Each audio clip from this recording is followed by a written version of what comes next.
guys, welcome to the studio and welcome to the Montrenese. We all know that the clock is ticking on Canada's refugee plan while concerns expressed over tight timeline. Canada has always been a country that been welcoming a lot of refugees, part of our somewhat or duty or some kind of tradition.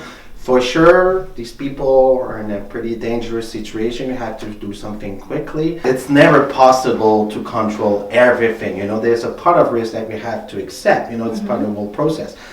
If we can accept, but at a slower pace, probably we'll be safer to some point. Mr. Trudeau, I think he made a promise. He has some political interest, and this is why he keeps pushing on it. So what do you think about it?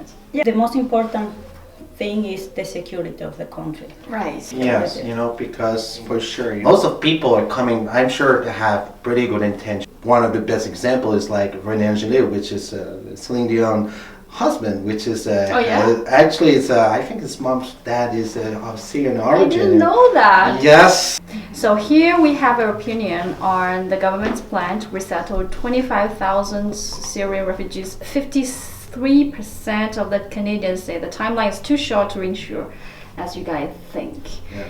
And 29% said, I don't think Canada should be taking any Syrian refugees, and 10% said 25,000 refugees just too many. 25,000 seems a lot, but it's not that much compared to all the space we have over here. People coming from around the world, it creates some kind of diversity. You can build up some kind of strength into diversity, but depending how the history evolved, there are some people more prone to immigration than others, but the big city.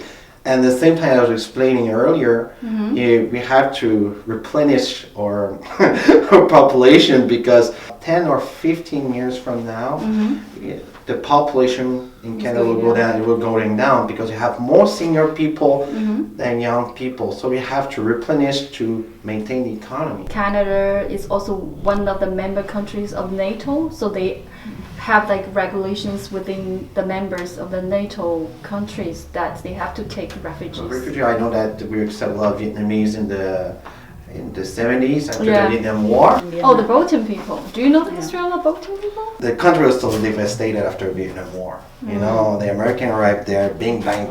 It takes courage, to get into a boat. You're not even sure you're gonna go across the sea. But some of them right now, actually, they're doing very well in the society. Actually, there's a very famous author on the French side named Kim Thuy, and she wrote a few books, and she's doing very well. I had a French teacher that his parent was Vietnamese. It's just a matter of time. You need to be patient. Integration immigrants just not happen just like that. Right. Especially if you have someone arrive at elderly age, like 50, 60, it's even more difficult. Or if it's a kid, kids like sponge, they just absorb it.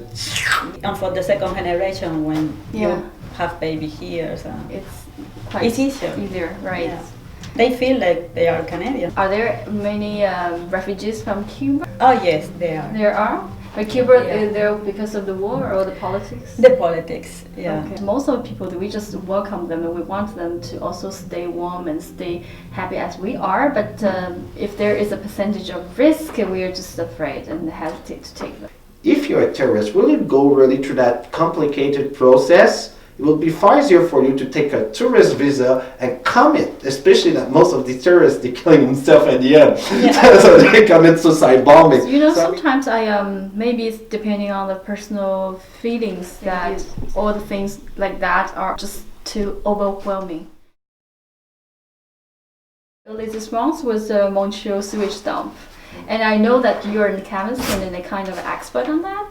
And as a Chinese, I just cannot accept that. I work many years in the field of water testing. I was managing a lab where testing wastewaters and drinking waters. It might seem like a big number, but compared to the St. Lawrence total flow, which is a big river, it's almost nothing. At least they prepare themselves, they warn everyone. They even sent a file to government of Canada 1 year ahead because they were knowing that something must be done with their sewage system. So for sure, it's not nice. I mean, like you're dumping, and they've decided to do it at the right time. Do it in October. Now they've done it finally in November. It's not the period of time where the fish reproduce. Oh, yeah. At the same time, it slows down the bacteria reproduction cycle. Because it's colder weather. Yeah, exactly. Do they really have no other alternative ways to dispose all the waters?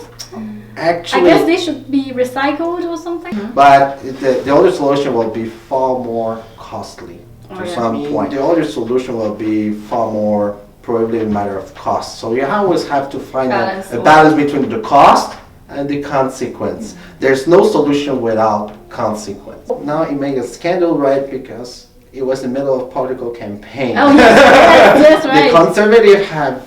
They just hold it and then just didn't take care. And after the liberals take place, they just didn't And you know, the conservative have a pretty bad reputation in that matter. You just look what happens in Alberta with all that petroleum exploitation. There are some cases that are far worse than that.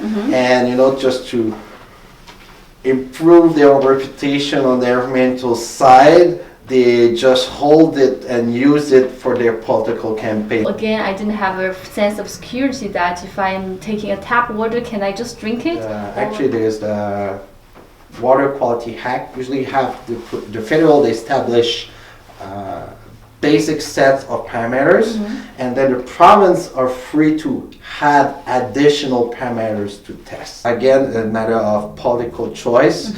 Like for example, in Ontario, they had a scandal about 15 or 20 years ago called Walkerton, where a lot of people died because the required tests hadn't been conducted. Because the guy that was signing the statistical analysis was the mayor's brother that didn't have any technical expertise. I remember I saw some data about the St. Lawrence River.